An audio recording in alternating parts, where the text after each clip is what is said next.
그 만기일 전에는 이제 묶여 있는 돈이기 때문에 사실 유동성이 별로 없잖아요. 그렇기 때문에 주로 펀드를 하는 거예요, 사람들이. 은행에서도 내가 가면은 내가 요즘에 예금하러 왔는데 적금하러 왔는데 은행 언니가 나한테 요즘에 예금 적금 금리 안 좋다고 펀드 추천해 주는 경우 많잖아요. 그런 식으로 펀드가 우리가 가장 접하기가 쉬워요. 자, 근데 사실 우리가 많이 해본 금융상품이지만 제대로 알고 투자한 사람들은 굉장히 적다는 거죠. 자, 그러면 펀드가 뭐냐? 이렇게 생각하면 간단한데, 자, 컵에 물이 들어있으면 무슨 컵이에요?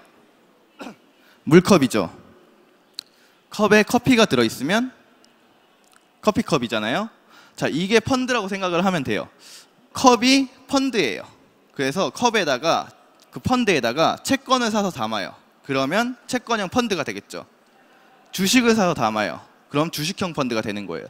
금을 사서 담으면 금펀드가 되는 거고, 이런 식으로 펀드는 그냥 이런 컵이라고 생각하시면 돼요. 무엇을 담느냐가 가장 중요한 거겠죠. 자, 그럼 실제 펀드를 보게 되면은 이렇게 나와 있습니다. 프랭클린 미국 바이오 헬스케어 뭐 이제 주식 이렇게 써 있죠. 이게 실제 펀드 이름이에요. 그럼 이걸 어떻게 읽냐? 되게 간단한 거예요. 제가 이제 정한용이잖아요. 저희 아버지 성이 정씨니까 제가 정씨겠죠. 얘네도 마찬가지예요. 펀드도 프랭클린 앞에 써 있죠. 얘네 만든 회사 이름이 가장 먼저 앞에 나가는 거예요. 그래서 프랭클린 템플턴이라는 자산 운용사가 만들어서 이렇게 프랭클린 써 있는 거고, 미국에 투자하니까 미국 써 있겠죠. 그리고 바이오 헬스케어, 그러면 제약이나 건강 관련 기업에 투자하는 거구나. 그러면 이런 미국에 있는 바이오 헬스케어 기업들에 뭘 사냐? 가로치고 보면은 주식 써 있죠. 그럼 미국에 있는 바이오 헬스케어 기업들의 주식을 산다는 거예요.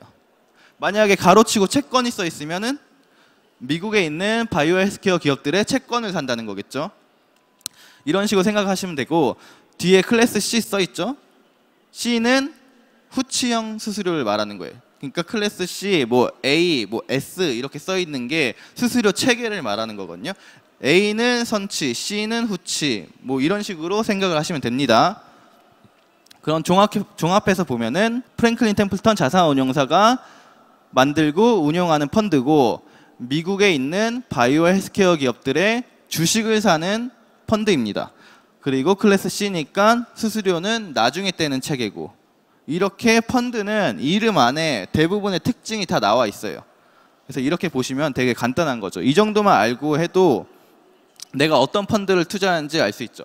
만약에 저기 주식 써 있는데 내가 뭐 예를 들어서 은행이나 뭐 증권사나 이런 데 방문했어요. 나는 안전한 거 하고 싶다고 했는데 은행 직원이나 증권사 직원이 나한테 주식형 펀드를 추천해 주는 거예요. 그러면서 이건 안전하고 무조건 수익 납니다. 걱정하지 마세요. 뭐 3년 정도 있으면 무조건 수익 나요. 이게 맞을까요? 틀릴까요? 틀리죠. 주식형 펀드니까 이제, 그리고 또 투자에는 무조건이라는 거 없으니까, 그리고 주식형이니까 위험성도 높은데 내가 안전한 거 해달라고 했는데 맞지가 않는 거죠. 그러면 채권 펀드를 알려줬어야 했겠죠. 자, 그래서 가로 부분만 잘 봐도 알 수 있는 거죠. 그리고 가로 부분에 나는 주식형 펀드는 조금 약간 위험한 것 같고 채권은 너무 수익이 낮은 것 같고 이런 사람도 있을 거 아니에요. 그러면 주식 혼합이나 채권 혼합 펀드도 있어요. 가로치고 써 있거든요. 주식 혼합은 주식이랑 채권이랑 둘 다 사는데 주식의 비중이 더 높은 거고, 채권 혼합은 채권의 비중이 더 높은 거겠죠. 만약에 내가 투자하고 싶은 지역이나 뭐 이런 게 있는데 채권 혼합이나 주식 혼합이 없는 거예요.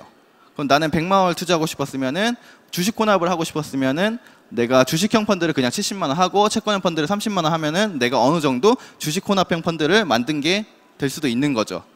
채권 혼합이랑 주식 혼합은 사실 펀드가 그렇게 많지가 않기 때문에 이런 식으로 내가 유도리 있게 펀드를 조합해서 만들 수도 있고요.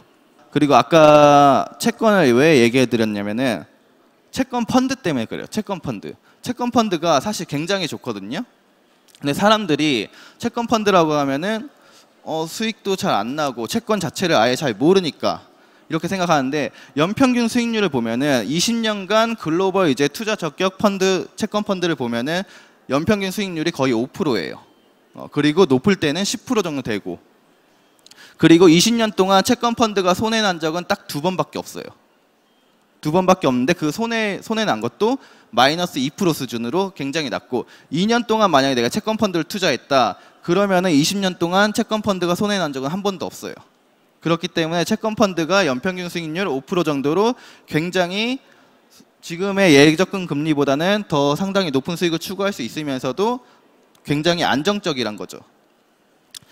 그래서 주식형 펀드도 좋지만은 채권형 펀드, 글로벌 채권, 채권형 펀드에 관심을 가지는 것도 굉장히 좋습니다. 요즘 같은 시기에는. 대신 채권 펀드 할 때는 조금 기간을 넉넉히 잡고 하시는 게 좋아요.